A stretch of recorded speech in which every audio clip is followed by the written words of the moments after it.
어떤 말씀을 새해에 전하면 좋을까 생각을 하다가 제가 마음속에 계속 연말 연시에 흐르고 있는 제 나름대로 마음속에 어떤 그런 그 메시지들이 있어서 이 메시지를 어떻게 좀 담으면 좋을까. 사실 제 마음속에 흐르는 이 메시지를 담을 수 있는 말씀들은 많은데 저는 제가 잘 알고 있는 이 말씀을 채택했습니다. 그 이름도 유명한 삼손에 대한 이야기입니다. 오늘 이 짧은 한 구절의 이 말씀을 들어보면 새해를 향한 나의 포부가 어떠해야 되겠다라는 마음이 생길 것 같다 하는 확신이 있었으므로 이 말씀을 들고 섰으니 귀를 열고 잘 들으시기 바랍니다. 오늘 본문의 배경은 이스라엘 백성이 하나님의 노여움을 사서 블레셋 민족에게 통치를 당하고 지배를 당하던 아주 영적으로 어둡고 암울했던 시대의 이야기입니다. 그런 암흑기에 하나님께서는 삼손이라고 이름하는 불세출의 영웅을 비밀스럽게 준비시키셔서 역사의 무대 위로 등장시키고 있습니다.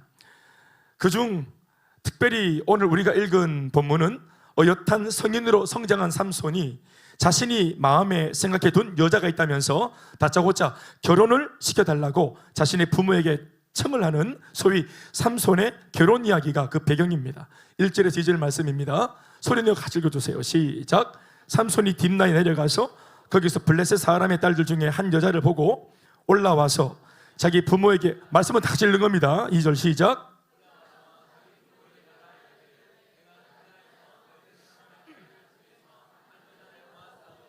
이제 그를 맞이하여 내 아내로 삼게 하소서 하며, 제가 조금 전 서론에도 잠깐 언급했지만 당시 삼손이 이렇게 지금 역사의 무대 위에 올라갈까 말까 이렇게 시동을 걸고 있었던 그 무렵은 어떤 시국인가?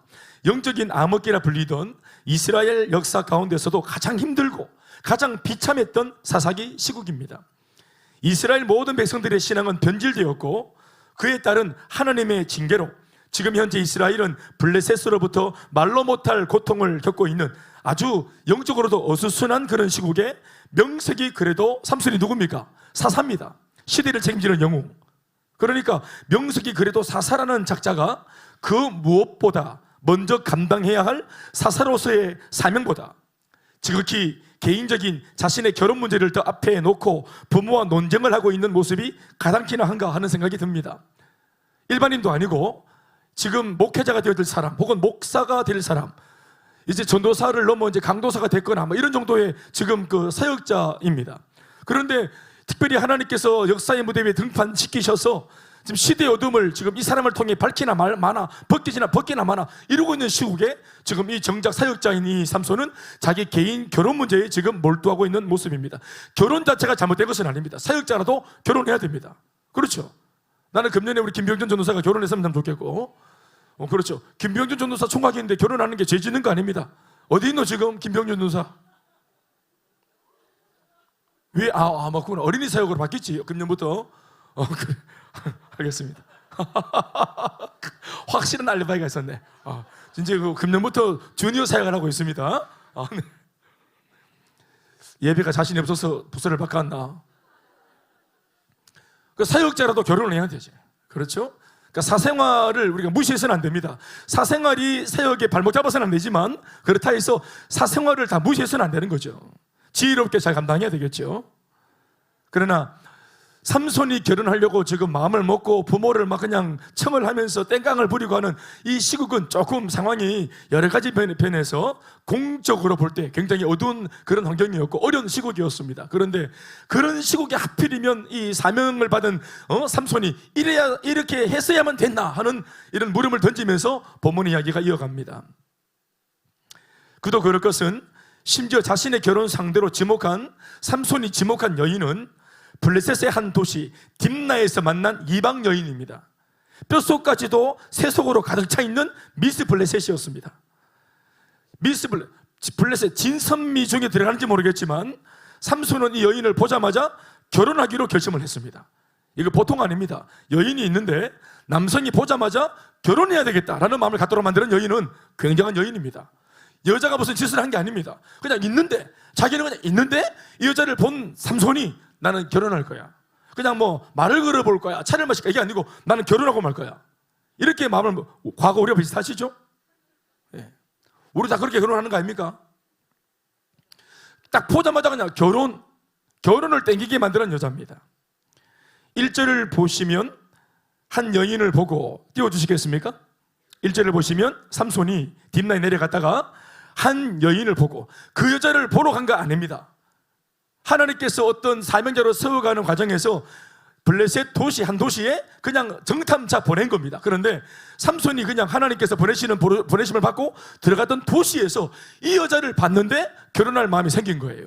이 여자를 보러 간 것이 아니고 수많은 여자 중에서 이 여자를 봤는데 결혼할 마음이 생긴 겁니다.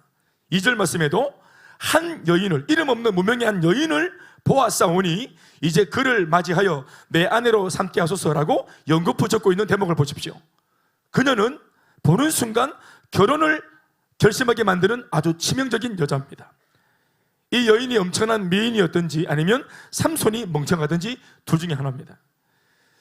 결혼을 이런 식으로 해치우려고 덤벼드는 아들의 모습을 보고 그의 부모는 대번에 반대를 합니다. 무엇보다 그 상대가 이방 여인이었기 때문입니다. 당연히 반응이 그렇겠죠. 당연히 반대합니다. 비록 블레셋에 의해서 지금 지배당하고 있지만 그래도 이스라엘은 어떤 나라입니까? 하나님의 영적인 자존심을 가지고 있는 나라 아닙니까? 어떻게 하나님을 모르는 이방인과 쉽게 그렇게 결혼할 수 있겠어요? 3절 말씀, 자 시작. 그의 부모가 그에게 이르되 네 형제들의 딸들 중에나 내 백성 중에 어찌 여자가 없어서 네가 할례 받지 아니한 블레셋 사람에게 가서 아내를 맞으려 하느냐 하니, 삼손이 그의 아버지에게 이르되 내가 그 여자를 좋아하오니 나를 위하여 그 여자를 데려오소서 하니라. 여러분, 좋아한다고 다 결혼합니까? 사랑하는 여자와 결혼하는 거예요. 물론 그 차이가 있겠나마는, 그렇죠? 좋아하는 거랑 사랑하는 건 다르죠. 나 이런 거 봤는데요, 어떤 사람이 길을 가다 꽃을 봤어요. 꽃을 좋아하는 사람은 꽃을 꺾고 꽃을 사랑하는 사람은 물을 준다 합니다. 그냥 참고로 들으세요. 그런데 좋아해, 이 여자 좋은 거라, 좋은데 꺾겠다는 거예요. 그러니까 좋아서 꺾겠다는 이 삼손의 이 심보는 어떤 면에서 정욕이 발동한지 모르겠습니다. 그리고 좋아서 자기가 내 걸로 가지겠다라고 말했다면 이 여자 말고도 앞으로 살아가다가 얼마나 많은 여자들 또 길에서 길바닥에서 만날 건데 그 볼 때마다 다 좋은 여자들 다 족족 다 데려서 살 겁니까? 좋아하는 사람이 많을 수 있죠. 그렇지 지만아? 그러나 결혼은 좋아하는 여자가 아니라 사랑하는 여자랑 해야 됩니다. 맞지? 수많은 우리 이성을 좋아할 수 있습니다. 우리가 BTS 좋아한다고 BTS랑 결혼합니까? 할 수 있습니까? 죄송합니다. 그녀는 블레셋 여인으로서 하나님을 모르는 이방인이었고 삼손은 하나님을 믿는 이스라엘 백성이면서도 동시에 나실인이었어요. 그들의 만남은 양극단의 만남이라 할 수 있겠죠. 그러니까 이방인의 끝에 있는 가장 세속적인 여자와 하나님을 믿는 백성 중에서도 나실린, 그러니까 구별되어져서 하나님의 앞으로 일을 해야 될 하나님의 사람, 그러니까 나실인과 가장 세속적인 여자는 양극단의 만남이라 볼 수 있습니다. 그런데 결혼을 하겠다고 마음을 먹은 거죠. 설명합니다. 나실인이란 태어날 때부터 하나님 앞에 서원하여 바쳐진 사역자라고 하는 뜻입니다. 사명자죠. 자기가 자기를 드린 게 아니라 이미 부모가 이 아이를 낳을 때부터 이 아이를 낳자마자 하나님께 드려버린 겁니다. 지금으로 말하자면 목회자가 될 사람이었습니다. 율법에 의하면 나실인이 갖춰야 할 소양이 있는데 그 내용에 의하면 삼손은 결코 이런 여자와 혼인할 수 없는 입장이었습니다. 그러나 삼손은 이 일을 계속해서 진행하려고 애를 씁니다. 이것을 반대하는 삼손의 부모가 또 재차 그를 설득하기 위해 하는 말이 무엇인가 하면, 이스라엘 공동체 가운데서도 얼마든지 신부감을 찾을 수 있을 텐데 왜 굳이 결혼을 하지 말라는 게 아니라, 결혼이 잘못됐다는 것이 아니라 왜 굳이 신앙 없는 이방 여자와의 결혼으로 자충수를 두려고 하는지 이해할 수 없다는 것입니다. 다시 말씀드리지만 이는 삼손이 이미 하나님 앞에 헌신되어진 나실인이기 때문에 그래요. 앞으로 하나님의 사명, 그 사명을 감당해야 될 인물이기 때문에 그렇습니다. 이런 사실로 보아 영적으로 암울했던 그 사사기 시절에 그래도 자신의 아들이라도 뭔가 하나님 앞에서 쓸모가 있을까 해서 어릴 때부터, 날 때부터 이 자식을 하나님 앞에 나실인으로 바친 삼손의 부모는 그래도 꽤나 건강한 신앙의 사람들이었다고 보아집니다. 아멘이십니까? 은근히 이 아들을 기대하고 있었기 때문에 영적으로 오늘 이런 결혼을 청하는 아들을 더 말릴 수밖에 없었던 배경이 부모에게는 있었습니다. 잔뜩 기대했거든요. 하나님께 바쳤고 앞으로 나실 인으로 자라고, 그러니까 시대가 어둡고 암울하고 아무도 책임질 사람이 없는데 혹시나 부모의 마음에 내 아들이라도 바치면 하나님 쓰실까 해서 이 이스라엘 민족의 어두움을 벗겨내는 일에 내 아들 쓰임받을까 싶어서 아들을 헌신하는 마음으로 내어드린 겁니다. 그러니까 이 부모의 마음속에 아들을 향한 기대감이 얼마나 컸겠습니까? 그러니까 이런 정도의 사역을 하려고 그러면 결혼을 하더라도 기도를 많이 해줄 수 있는 여자, 영적으로 받쳐줄 수 있는 여자, 영적인 대화가 공감이 어느 정도 되는 여자, 이런 자부를 이 부모가 얻고 싶지 않았겠습니까? 그런데 오늘 아들 삼손이 이렇게 부모를 실망시키는 모습을 보면서 만류할 수밖에 없었던 겁니다. 그런데 이어지는 다음 구절에서 우리는 다소 당황스럽기 짝이 없는 사실을 말씀을 통해 마주하게 됩니다. 그것은 왜 삼손이 이 이상한 결혼을 무식하게 계속 밀어붙이고 있는지에 대한 설명이 담긴 말씀이기 때문에 그렇습니다. 같이 한번 읽어보시겠습니다. 왜 삼손이 이렇게까지 이 이상한 결혼을 고집했는지 배경과 설명이 나옵니다. 4절 시작. 삼손이 틈을 타서 블레셋 사람을 치려하여 함이었으나 그의 부모는 이 일이 여호와께로부터 나온 것인 줄은 알지 못하였더라. 다 자면합시다. 이 이상한 결혼이 알고 보니까 어디서부터 나왔다고요? 삼손의 아이디어가 아니라 하나님으로부터 나온 것이었습니다. 아멘, 아멘. 또 이유가 뭡니까? 설명하죠. 그의 부모만 모르는 게 아니라 사실 우리도 몰랐죠. 알고 보니 삼손이 밀어붙이고 있던 이 결혼은 이른바 위장 결혼이었습니다. 목적이 따로 있어서 이 목적하는 바를 이루기 위하여서 오래 사는 결혼이 아니라 목적한 바를 이루기 위하여 하는 결혼이었습니다. 삼손은 이 위장 결혼을 통해 블레셋 사람을 공격할 빌미를 만들어, 그 빌미는 어떤 것인지 모르겠지만 일단 진행을 하는 가운데 어떤 빌미가 생길 것이다라고 하나님으로부터 암묵적인 암시를 받고, 그리고 일단은 이 결혼을 진행하고 있는 것이죠. 그래서 이 결혼을 통해서 어떤 빌미를 만들어서 이스라엘을 구원할 틈을 얻고자 했다고 말씀을 적고 있습니다. 무엇보다 이 일의 출처가 자그마치 여호와로부터라는 사실이 우리를 놀라게 합니다. 아멘, 아멘. 여호와께로부터, 다시 말하면 하나님으로부터라고 하는 이 한마디에 어쩌면 이런 배경을 전혀 모르고 있던 삼손이 너무한 게 아니냐며 내심 한심스러워했던 우리 자신이 숙연해지는 대목이 아닐 수 없습니다. 그러나 이 본문을 자세히 그리고 가만히 묵상해 보면 뭔가 석연치 않은 것들이 눈에 들어옵니다. 분명 이 본문 속에는 맞는 것도 있고 또 틀린 것도 있습니다. 전부 다가 맞는 게 아닙니다. 제가 생각하기에 하나님께서 삼손에게 블레셋을 일망타진하도록 사명과 미션을 주신 것은 맞는 것이라 여겨집니다. 아멘. 블레셋을 물리치고 이스라엘을 구원하시겠다는 이 부분은 4절에 기록된 것과 같이 여호와께로부터 온 것이 맞습니다. 아멘, 아멘. 이거 여호와께로부터 나온 겁니다. 하나님이 이참에 삼손 시대에 이스라엘을 구원하겠다라고 마음을 먹으신 거예요. 4절 말씀에 적시된 바와 같이 하나님이 삼손에게 심어주신 사명이자 하나님의 계획은 블레셋의 억압으로부터 이스라엘을 구원하시겠다 하는 것입니다. 아멘, 아멘.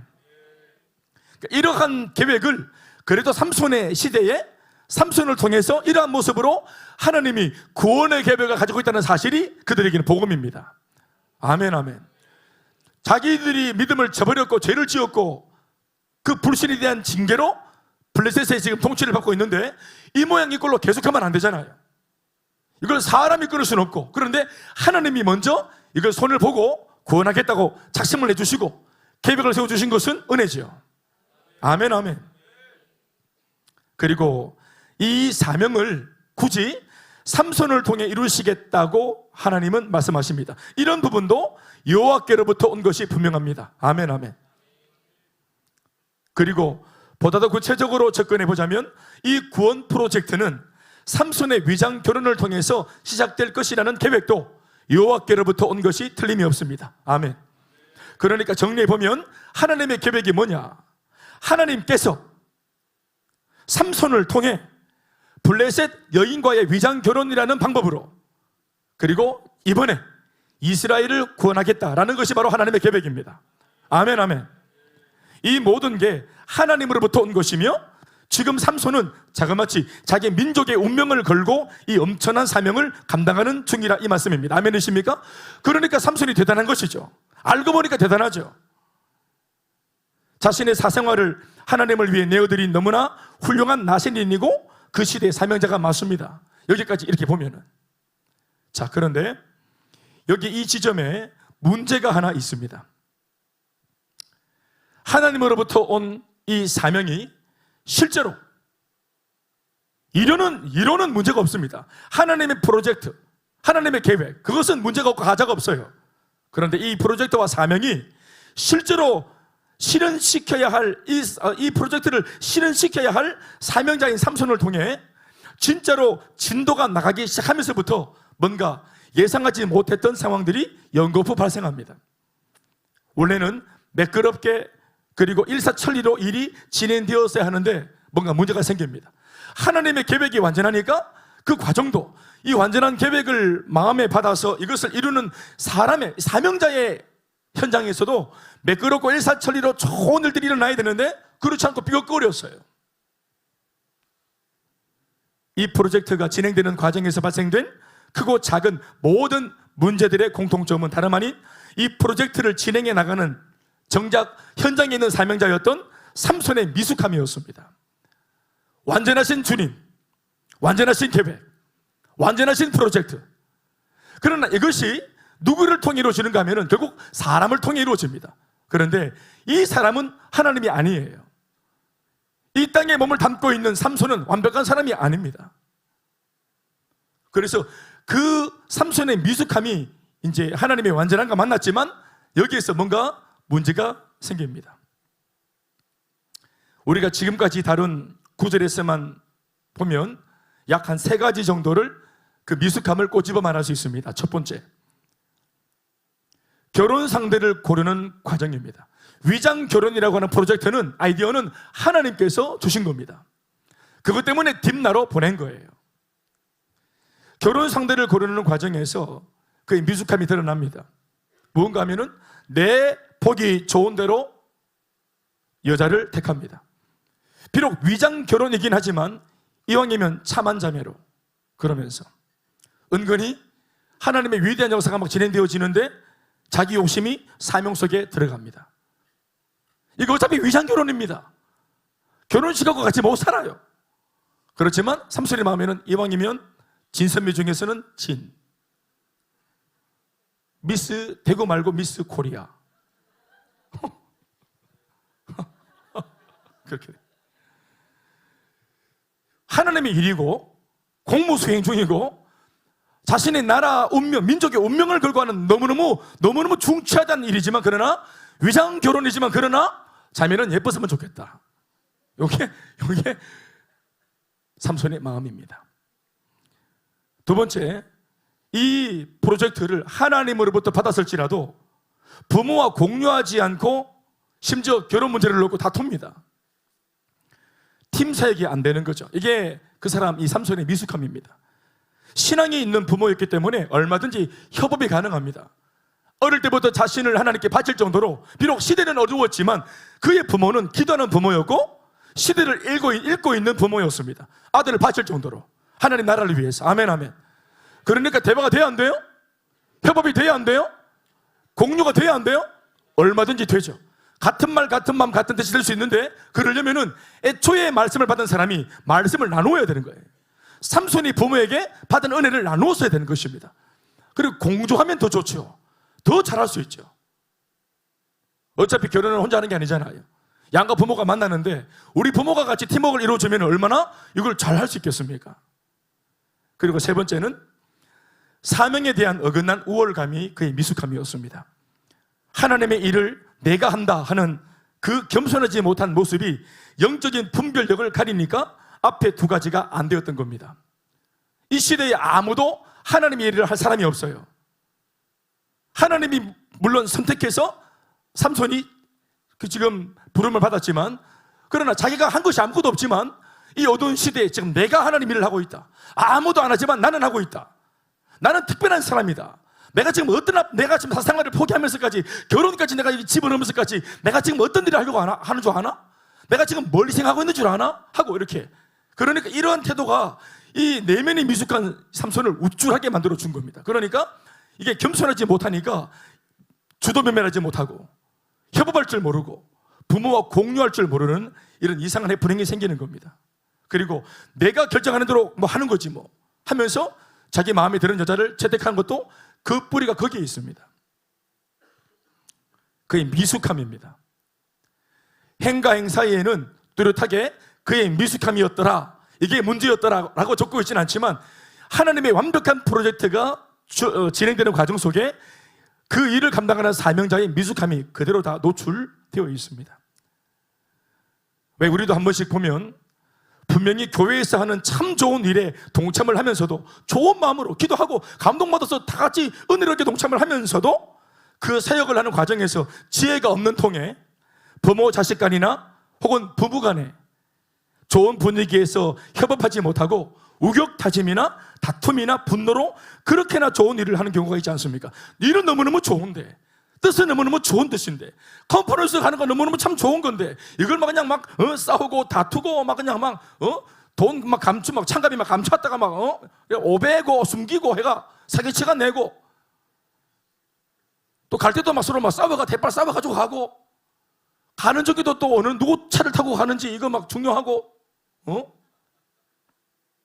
내가 마음에 드는 형제는 거기에 있는데 그 차 탔는데 나는 왜 이런 차에 탔는지 하면서, 분명히 좋은 일을 하는 과정인데, 분명히 하나님께서 하시는 위대한 일을 하는 중인데, 그 과정 속에 우리 미숙함이 이렇게나 문제가 될 때가 많아요. 그 좋은 일을 하면서도 다투고 싸우고, 하나님을 찬양하는 성가대에서도 찬양하면 돼. 찬양만 부르면 되는데 엘토, 베이스 다 판단하면서 플랫 되는 거 다 집어내면서 저렇게 할 바에 왜 노래를 부르냐면서. 참 좋은 일인데, 참 아름다운 일이고 귀한 일인데 자기 그 못돼 먹은 소갈딱지가 이렇게 뭔가를 그르치려는 이런 어떤 모습들이 감지가 되죠.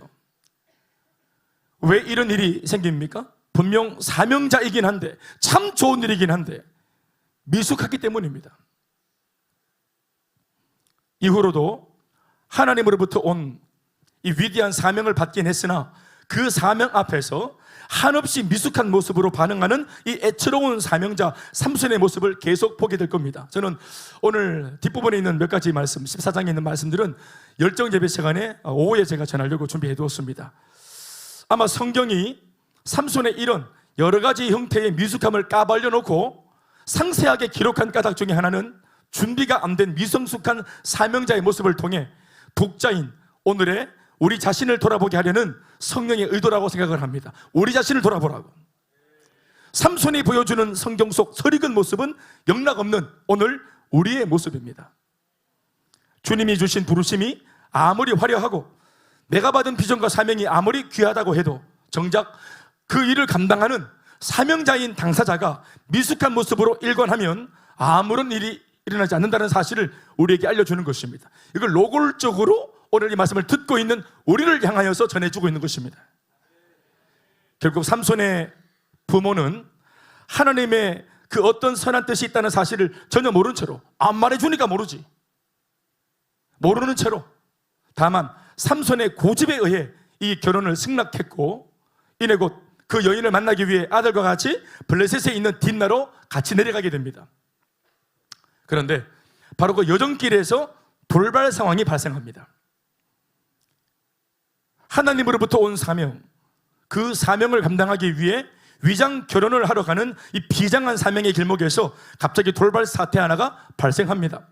아무래도 혈기왕성해서 의욕이 넘치던 삼손은 부모보다 걸음이 빨라 중간에 사이가 벌어져서 혼자 걷는 상황이 되었는데, 바로 그 순간을 노리고 느닷없이 사자 한 마리가 삼손을 덮치려고 맹렬하게 달려드는 것입니다. 그것도 그 사자가 야성과 힘이 넘치는 젊은 사자였다고 성경은 구체적으로 묘사합니다. 늙은 사자인지 젊은 사자인지 알게 뭡니까? 숫사자인지 암사자인지 알게 뭐예요? 사실은 그런데 이 본문은 젊은 사자였다라고 명시해 놓았습니다. 한번 물리면 끝장나는 겁니다. 이 젊은 사자이기 때문에. 그러나 이 돌발 상황의 결론은 삼손에 의해 사자가 맥없이 죽는 것으로 싱겁게 끝나가 버리고 말았습니다. 아주 싱겁게 끝나버렸어요. 5절과 6절 말씀, 그러니까 얼마나 싱겁게 끝났는지 이런 에피소드를, 이런 해프닝을 왜 적어놨을까 싶을 정도로, 지금 중요한 것은 위장결혼, 나라를 구하는 일, 굉장히 중요한 대목들이 많고 묵상할 거리가 많고, 성경이 굳이 뭐 지면이 널널해서 적어놨을까? 그런 일이 있었을지라도 넘어가면 되지. 잠시 뭐가 날아와서 모기가 물었다, 이거 적습니까? 우리가 이걸 왜 적습니까? 사자가 나타나서 해코지 한 것도 아니고, 사자는 그냥 어르릉 한번 했는데 박살을 내버렸대. 삼손이 끝나뿌어, 젊은 사자 끝나뿌어요. 근데 이런 일을 왜 적어놨을까? 읽어보시죠. 시작. 삼손이, 시작.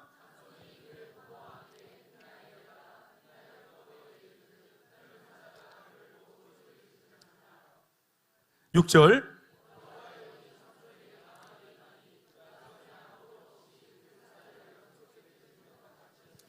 그는 자기가 행한 일을 부모에게 알리지 아니하였더라. 다 자면합시다.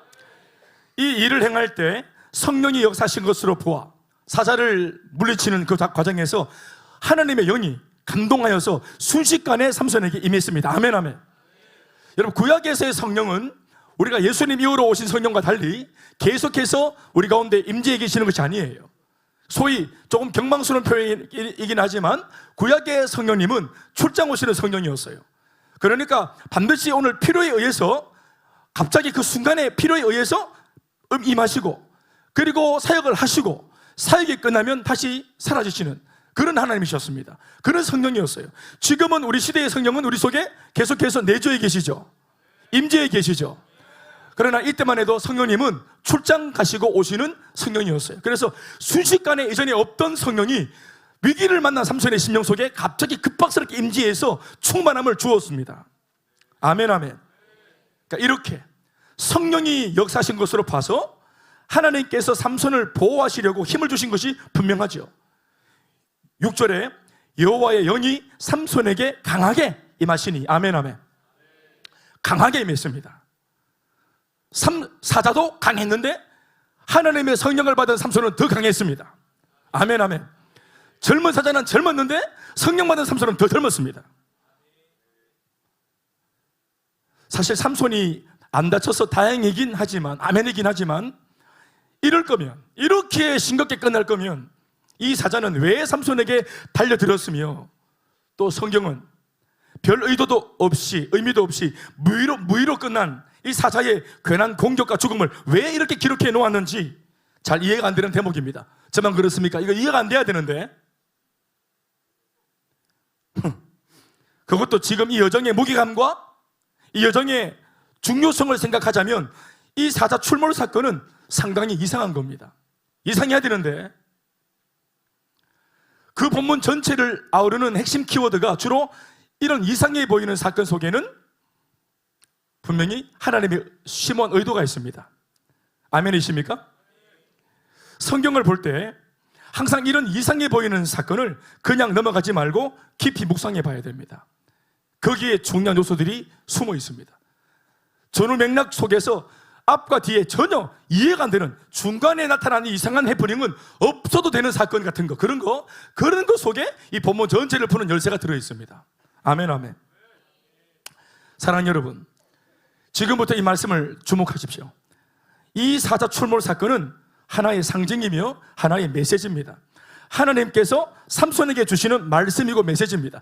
지금 우리처럼 이렇게 활자와 문자와 편지로 전하는 이런 메시지가 아니라 상황을 통해서 주시는 하나님의 말씀이고 메시지입니다.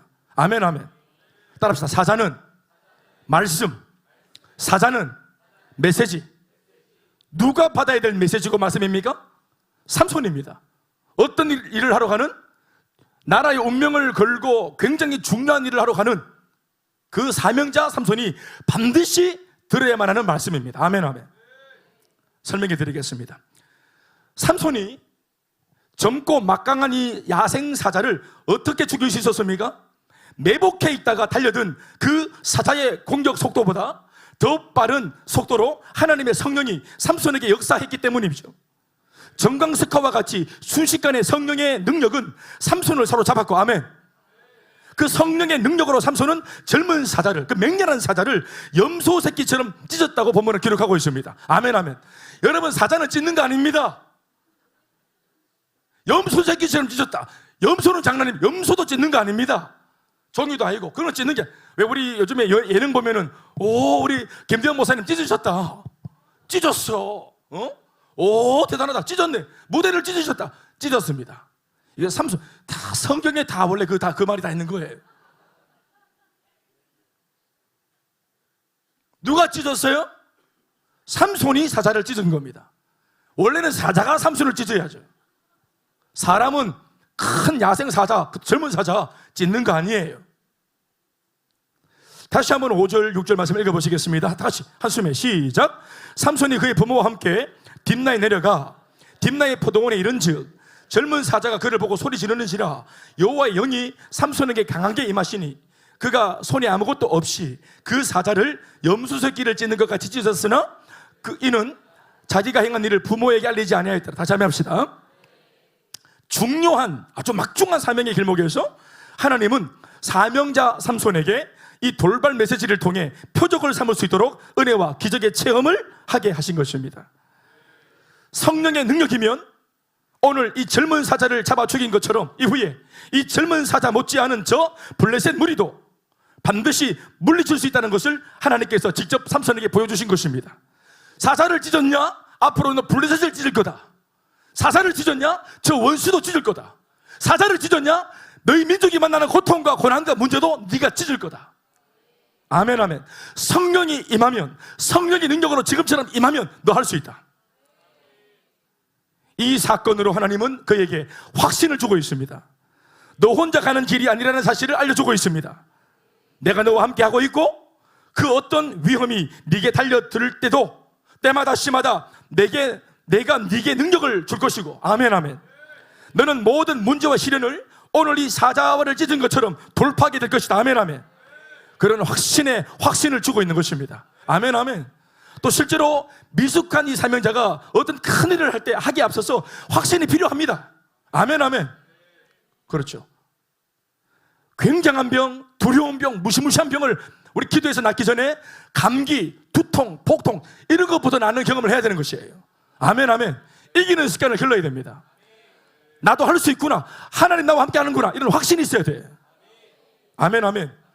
나라의 운명을 뒤집기 위해서, 한 나라의 어둠을 벗겨내기 위해서, 시대의 어둠을 몰아내기 위해서 굉장히 중요한 사명을 지금 어깨에 메고 가는 중이잖아요. 사자 하나 못 찢어도 되겠습니까? 저 굉장한 블레셋 민족 전체를 찢기 위해서 오늘 사자 하나 못 찢어도 되겠습니까? 찢어야죠. 아멘, 아멘. 사자를 못 찢으면 지나가는 하여튼 바퀴벌레도 찢어야 돼요. 아멘, 아멘. 뭐라도 찢어야 되는 거예요. 이게 체험이 됩니다.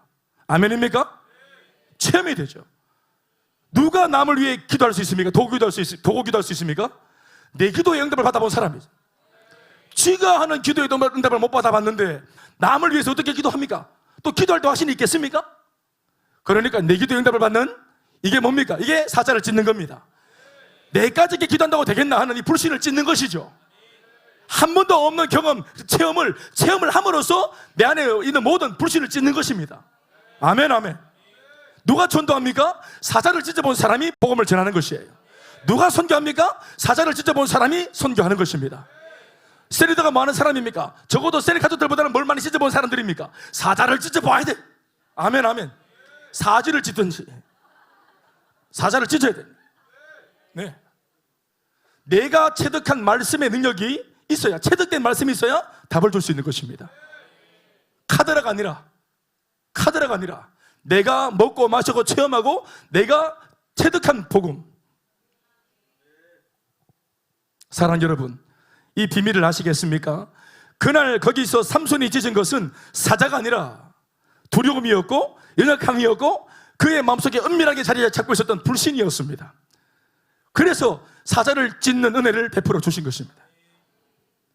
더불어 사자를 찢은 이 사건은 하나님께서 삼손에게 주시는 또 하나의 메시지를 더 담고 있는데, 그것이 뭐냐 하면 잊지 말라는 것입니다. 아멘, 아멘. 잊지 마라. 무엇을 말입니까? 네가 지금 가고 있는 이 여정의 길이 장차 무엇을 하려고 가는 길인지를 잊어먹지 말라는 것입니다. 너는 지금 젊은 사자의 우리 속으로 사자를 잡으러 가는 중이라는 사실을 잊지 마라. 아멘, 아멘. 너 지금 사자 찢으러 간다. 사자가 누굽니까? 블레셋이. 아멘, 아멘. 여자, 즉 결혼할 여자 만나러 가는 것이 아닙니다. 비록 여자를 만나러 가는 거지만 여자 만나러 가는 게 아니고, 결혼하러 가는 거지만 결혼하러 가는 것이 아니고, 비록 이 행보를 통해 여인을 만나고 약혼식과 결혼식이 이어지겠지만, 지금 네가 무엇을 하려고 이 길을 가고 있는지 그 처음 목적을 잊지 말라는 것입니다. 너 사자 찢으러 가는 거야. 아멘, 아멘.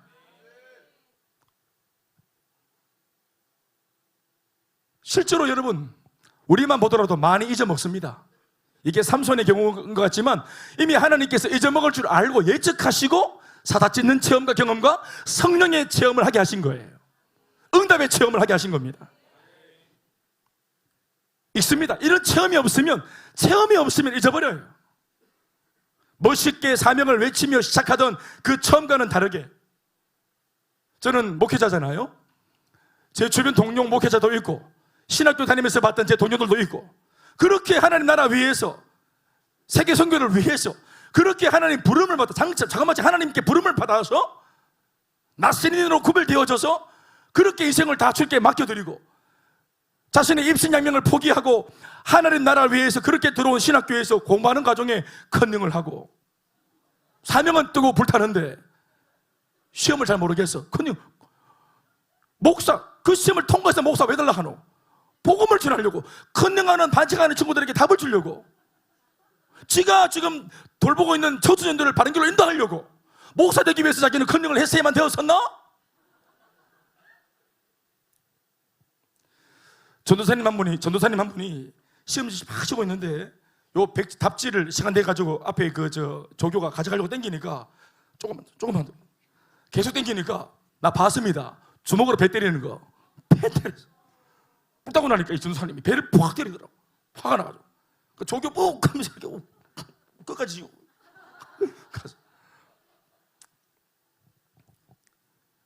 우리들의 세계에 일어나는 많은 일들입니다.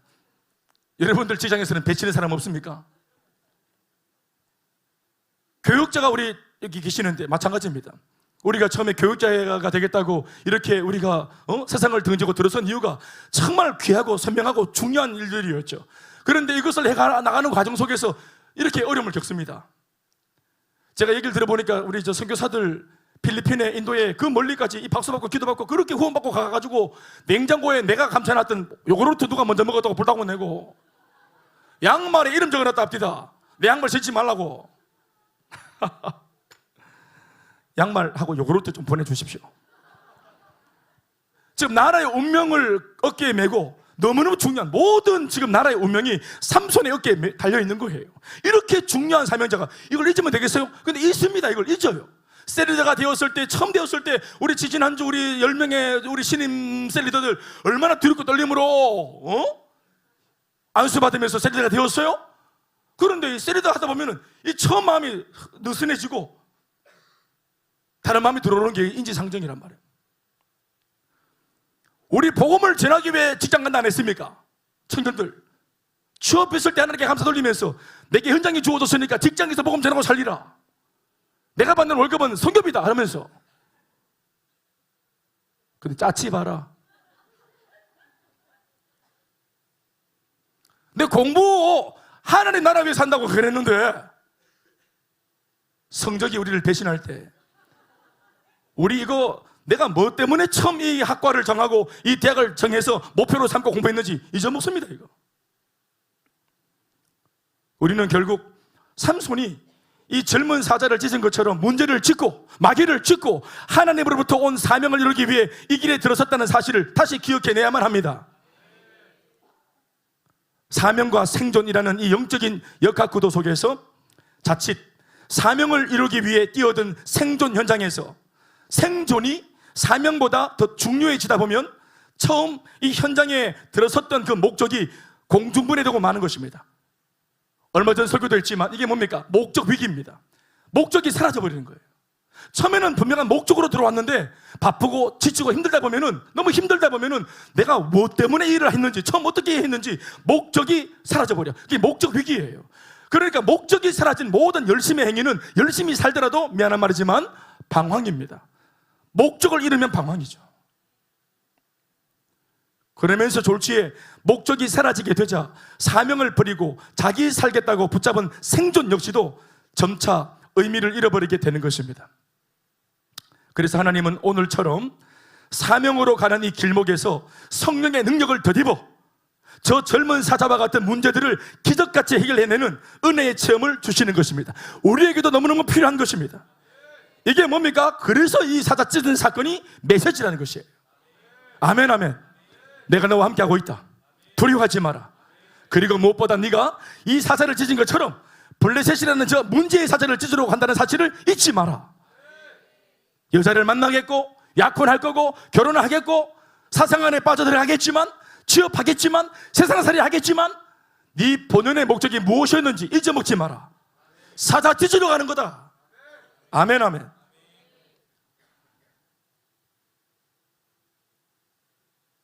그러나 성령으로 충만하여 젊은 사자를 죽인 그날의 삼손은 정작 이 영적인 메시지를 깨닫지 못합니다. 심지어는 사자 사건 직후 딥나에 도착해 전에 봤던 그 여자를 다시 만나는 순간 하나님이 주신 사명을 위해 지금 현재 위장 결혼차 이곳에 왔다는 사실조차도 새까맣게 잊고 맙니다. 왜요? 다시 보게 된 그 여인이 처음과 똑같이 너무 예뻤기 때문입니다. 너무 어이없지만 사실입니다.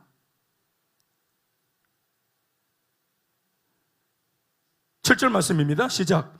그가 내려가서 그 여자와 말하니 그 여자가 삼손의 눈에 들었더라. 삼손은 또 눈에 그 여자가 가득 찼습니다. 또 이거 위장결혼이에요. 같이 못 살아. 그러나 삼손은 그렇습니다. 이것이 바로 네 번째 기록된 삼손의 미숙함입니다. 사명보다 미안한 말이지만 정욕이 강했다는 점, 정욕대로 하고 싶은 내 의지와 본능을 다스릴 힘이 없었다는 점, 그리고 이런 미숙함을 그대로 방치했다는 점. 사람이기 때문에 이 목사니라 선교사니라 그 누구라도 이런 욕망과 정욕은 다 있어요. 사람마다 다 있습니다.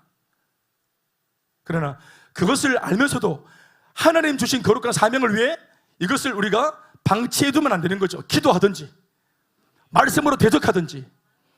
그래서 예배 시간에 은혜를 받아야 되고 양육이 필요하고 말씀을 올려내어져야 되는 것이에요. 아멘, 아멘. 그래서 세가족 모임이 필요하고 그래서 공동체가 필요한 것입니다. 우리의 개인 어제 받은 은혜로 절대로 오늘을 못 삽니다. 오늘은 오늘의 은혜로 사는 거예요. 24년도 은혜는 좋은 거든 나쁜 거든 다 지나가 버렸어요. 금년 한 해에는 새로운 은혜가 필요합니다. 새 포도주가 필요합니다. 미숙함을 방치하면 결정적인 순간 이 미숙함이 하나님의 사명까지도 집어삼킵니다. 사실 이 여인은 사명을 위해 삼손이 주도권을 쥐고 움직여야 했던 인물인데 되려 자신의 마음을 여인에게 내주고 말았으니 어처구니 없는 상황이 벌어진 겁니다. 주객이 전도된 것이죠. 불과 얼마 전 젊은 사자를 찢었던 것 같이 이 사명을 위해 혈기와 정욕을 찢었어야 했는데 이 블레셋 여인에게 대한 마음 하나를 못 찢었던 것입니다. 우리 기억해보면 다윗도 마찬가지죠. 거대한 장수였던 골리앗은 대적에 싸우고 찢었는데 밧세바를 향한 은밀한 마음, 그 음욕을 찢지 못했잖아요. 그러니까 골리앗을 물리쳤던 다윗이 한 여인에게 처참히 무너지지 않습니까? 하나님께 쓰임받고자 한다면 골리앗 같은 거센 저항도 잘 돌파해야 하고, 아멘. 또 밧세바 같은 은밀한 마음속 유혹도 능히 떨쳐내야 온전히 쓰임받을 수 있습니다. 아멘이십니까? 이 다음 장면을 보면 점차적으로 그 미숙함의 강도가 도를 넘어가는 부분을 읽게 되어집니다. 8절로 9절 말씀, 오늘 마지막 대목이죠. 시작. 그 사자의 죽음을 맛본즉 사자의 몸에 벌떼와 꿀이 있는지라 손으로 그 꿀을 떠서 걸어가며 먹고 그의 부모에게 이르러 그들에게 그것을 들여서 먹게 하였으나 그 꿀을 사자의 몸에서 떠왔다고는 알리지 아니하였더라. 다 자면합시다. 마지막 사명자 삼손의 5번째 미숙함은 하나님의 말씀을 가볍게 여기는 모습입니다. 사랑하는 여러분, 다른 사람은 모르겠지만 예수를 믿는 하나님의 사람한테 말씀은 우리 생명의 양식입니다. 우리 삶의 동력이고 에너지원입니다. 말씀이 좌하면 좌하고 우하면 우하고, 아멘 아멘. 그 말씀이 우리를 살립니다. 이제 예수 믿는 신앙의 사람의 생존 방식은 말씀 따라 사는 삶이에요. 그러면 정확무고한 하나님의 말씀이 오차 없이 우리의 삶을 인도하실 줄 믿습니다. 얼마 전 자신이 죽인 사자의 시체에 벌이 집을 짓고 꿀을 모아놨는데 삼손은 꺾임없이 태연하게 그 꿀을 먹고 손으로 그 꿀을 떠서 그의 부모에게도 주어 함께 먹게 했습니다. 이제 여인 만나고 돌아오는 길에 말이죠. 나를 잡았겠죠? 그리고 돌아오는 길에, 가는 길에 잡아 죽였던 사자의 죽음을 보게 된 거죠. 다시 강조하지만 삼손은 하나님 앞에서 거룩하게 살도록 구별된 나실인이었습니다. 그는 평범한 사람이 아니에요. 그는 나실인으로서 평생 반드시 갖춰야 할 소양이 있었는데요, 그것은 3가지입니다. 첫 번째는 술을 입에 대지 말 것과, 두 번째는 머리를 자르지 말 것과, 그리고 마지막으로 3번째는 시체에 손을 대지 말아야 하는 것입니다. 이것이 구별된 나실인의 3가지 하나님이 말씀해 주신 소양이었어요. 그런데 오늘 삼손은 자신이 죽인 사자의 시체를 만지고 심지어 그 시체에 있던 꿀을 먹으며 그 꿀을 가져다가 부모에게도 전하는 일을 저질렀습니다. 하나님께서 이미 언급하신 너가 지켜야 될 중요한 것들이 있다는 이 말씀을 무시한 겁니다. 말씀을 가볍게 여긴 것이죠. 내가 해야 될 사명이 너무 중차대하고 부인, 내가 하는 사역에 너무 몰두되어 있으면 정작 내 자신이 지켜야 될 경건의 능력이 대수롭지 않은 사람도 많이 있습니다. 사역 많이 하다 보면 기도 못하게 되고, 사람 많이 만나다 보면 말씀 읽을 시간이 없고, 그래서 정작 나는 사람들한테 많은 말씀으로 위로하고 격려하지만 정작 자신의 경건의 생활은 무너지는 경우가 많습니다. 하나님 말씀을 본의 아니게 익숙해졌기 때문에 자기도 모르게 무시해버립니다. 사랑하는 여러분, 건강한 사역자에게서 건강한 사역이 나오는 것입니다. 사람에게서 일이 나오는 것입니다. 일만 잘하는 것이 아니라 하나님이 원하시는 것은 그 사람의 성장과 변화입니다. 그래서 하나님은 계속해서 삼손 댐댐이를 다루시는 거예요. 일만 하다가 버리는 것이 아니고 기능인이 아니기 때문에 하나님께는 이스라엘 백성도 소중하지만 이 일에 쓰임받는 삼손 한 사람도 중요한 겁니다. 아멘 아멘. 이 한 가지의 모습에서 평소 삼손이 가지고 있던 하나님의 말씀에 대한 그의 태도와 자세를 얼마든지 엿볼 수 있습니다. 원래 굉장히 마음먹고 무대 위에서는 연출된 것이 나오지만 평상시 우리 실생활 속에서는 자기 속에 있는 진짜가 나오게 돼 있어요. 이렇게 자기도 모르게 이렇게 또 새우깡 먹으면서 이렇게 또 털고 먹는 사람들도 있고 이렇게.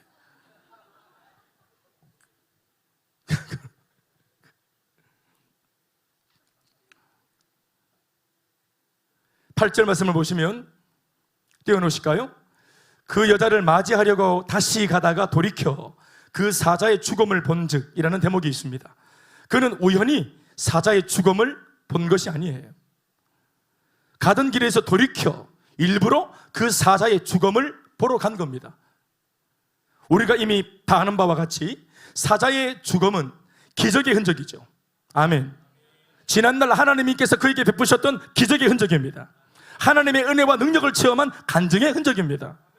비록 성령의 능력으로 감당한 것이었지만 삼손은 자신이 행했던 그 엄청났던 현장을 다시 보고 싶고 다시 확인하고 싶고 그래서 의시되고 싶은 마음에 미혹을 받은 것입니다. 은혜를 더듬어 보기 위해 간 것이 아니고 자신의 업적을 떠올리며 내가 이 정도다 하는 이러한 마음을 확인하고 싶은 마음에 그 욕망에 이끌려서 갔던 행보였습니다. 사자를 찢어 죽인 사건은 하나님이 삼손에게 주시는 하나의 메시지이지 기념품이 아니에요. 그러나 그는 메시지 앞에서 영적 텐션을 가지는 일보다 자신이 행했던 그 순간만을 기념하고 추억하고 자랑하고 싶었던 것입니다.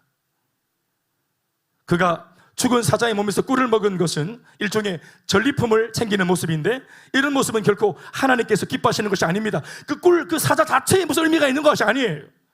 그가 오늘 목표로 해야 될 것은 바로 블레셋입니다. 그가 심혈을 기울여서 힘을 다해야 될 것은 바로 꿀을 먹는 것이 아니라 금식하며 기도하는 것이었습니다. 그는 분명 하나님으로부터 나라를 구원할 위대한 사명을 받았고, 아멘. 그 사명을 감당하기 위한 일환으로 불신 위장 결혼이라는 쉽지 않은 상황 속에 뛰어든 사명자였죠. 더 기도해야 될 이유가 거기에 있고, 더 깨어 있어야 될 명분이 분명한 삼손이었지만, 시간이 지남에 따라 그는 점점 자신의 의가 커지고 그에 반해 사명의 텐션은 약해지는 모습을 보이게 됨으로써 하나님 앞에 결격 사유가 늘어나는 모습으로 변질되어 가고 있었습니다. 성령으로 시작했다가 육체로 맞을 위협이 커지는 상황이었습니다. 우리 역시 예수님을 믿는 신앙의 사람으로서 무엇을 하기에 앞서 하나님의 영광을 위한다는 그럴듯한 명분을 마치 버릇처럼 언급할 때가 있지 않습니까? 그러나 실제로 그것이 우리 진심이어야 되고, 그것이 진심이라면 삶의 내용 속에 그 목표한 바들이 이루어져야 되는 겁니다. 아멘, 아멘. 사업도 하나님의 영광을 위해서 누구든지 처음 출발할 때 그렇게 하죠. 개업 예배하면서 포부도 당당하게 모두가 다 신앙적으로 주님의 영광을 위해서 한다고 하지만, 중요한 것은 시작과 함께 과정도 끝도 그러해야 합니다. 만약 그것이 자신이 없다면 은혜를 구해서 중간중간 위태로울 올 때마다 사자를 찢어야 됩니다. 기도해서 사자 찢는 은혜를 받아야 됩니다. 그리고 기억해야 됩니다. 내가 무엇을 할 때 하나님이 능력을 주시는지, 또 이 능력으로 나는 무엇을 전국에 감당해야 되는 사람인지, 내가 애초에 무엇 때문에 일을 시작했는지, 그걸 잊어먹지 않으려면 우리가 늘 삶과 삶 그 가운데 하나님의 은혜를 체험하는 요소가 있어야 돼요. 그래서 월화수목 금토가 치열한 싸움의 삶이고 전쟁 같은 삶이지만, 그 중간중간 주일이 있고, 금요일에 기도할 수 있는 기도회가 있고, 새벽을 깨울 수가 있고, 세가족 모임이 있고, 열정 예배가 있는 것입니다. 양육훈련이 왜 있습니까? 사자를 찢는 체험을 하는 것입니다. 부족한 우리가 부족해도 하나님 은혜를 주셔서 이렇게 교회의 일꾼으로 직분받아 세워졌습니다. 이게 뭡니까? 사자를 찢은 은혜입니다. 또 사자를 찢으라고, 더 강력한 사자를 찢으라고 그 직분을 주신 것입니다. 말씀 맺겠습니다. 하나님께서는 지금까지 우리를 해하려고 하던 사자, 수많은 사자를 찢어 주셨고, 이때까지, 그리고 앞으로도 금년 한 해에도 우리는 잘 모르지만 우리 향해 매복해 있다가 덤벼들려고 웅크리고 있는 그 사자를 능히 찢으실 하나님이신 줄 믿습니다. 우리가 요소 길목마다 숨어있는 사자를 다 알 수 없어요. 사명을 위해서 걸어가는 여정에도, 삼손의 그 위대한 여정에도 그 사자가 출몰한 것처럼, 목사의 앞길에도, 전도사의 앞길에도, 세너더의 앞길에도, 국장의 앞길에도, 선교사의 앞길에도, 달려가는 성도의 앞길에도, 선한 뜻으로 공무 수행 중인 우리 앞길에도 여전히 이 위태로운 젊은 사자는 매복하고 있을지 모릅니다. 그리고 한순간 달려들어서 자그마치 우리가 이 일을 위해서 얼마나 많은 헌신을 해왔고 얼마나 많은 준비를 해왔는데도 불구하고 아랑곳하지 않고 우리를 집어삼키려고 들 겁니다. 그리고 그 사자의 공격은 분명히 치명적일 겁니다. 그래서 이 순식간에 달려드는 돌발 상황보다 더 빠른 속도로 성령이 우리 속에 역사하셔야 됩니다. 그 약속을 주시는 거예요. 큰숲 말그슴 성도 여러분들도 금년 안에 미기를 만나고 사자를 만나겠지만, 그 공격보다 더 전광스카와 같이 더 강력하고 빠른 찰나적인 순간에 하나님의 성령은 우리를 도우실 것이고, 우리를 지키실 것이고, 우리를 보호하실 것입니다. 그러니 우리 위해서 지난날도 사자를 찢어주셨고 앞으로도 찢어주실 하나님을 믿고, 우리는 우리가 찢어야 될 우리의 미숙함을 찢어야 합니다. 사자는 주님께 맡기고 우리는 우리의 미숙함을 찢어야 합니다. 사랑하는 여러분, 사실 미숙함은 죄가 아니에요.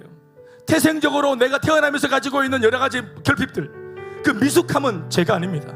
그러나 말씀을 들으면 내 미숙함, 숨어있는 미숙함이 뭔지 발견되어집니다. 아멘, 아멘. 말씀은 시한폭탄과 같이 언제 뇌관이 터질지 모르고 이를 그르칠지 모르는 내 속에 숨어있는 미숙함들을, 문제가 될 수 있는 미숙함들을 말씀이 다루어 줍니다. 깨닫게 하십니다. 그러면 우리는 그 미숙함을 가지고 기도하면서 찢어야 되는 것이.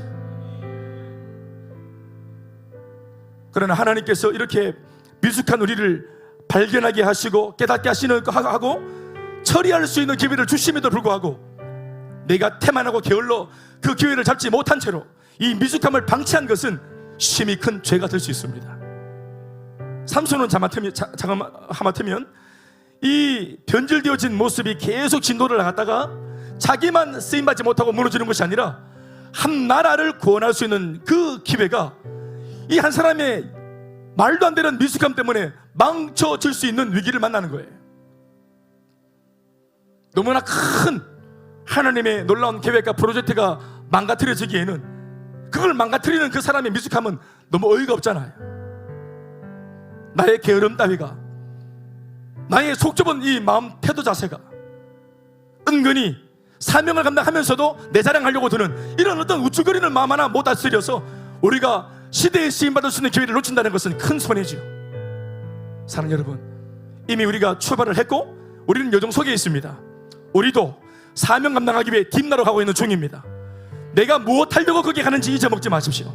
내가 무엇을 위해서 애초에 내가 사업을 했는지, 내가 애초에 무엇을 위해서 직장을 가려고 했는지, 내가 무엇을 위해서 우리 청년들 결혼을 위해서 기도했는지, 지금 사역하고 있는지 그 처음과 끝을 놓치지 않고 달려가면 금년 한 해 하나님께서 반드시 우리 위해 숨은 사자, 젊은 사자, 매복해 있는 문제를 찢으실 줄로 믿습니다. 아멘이십니까? 모든 영광 하나님께 박수하시겠습니다.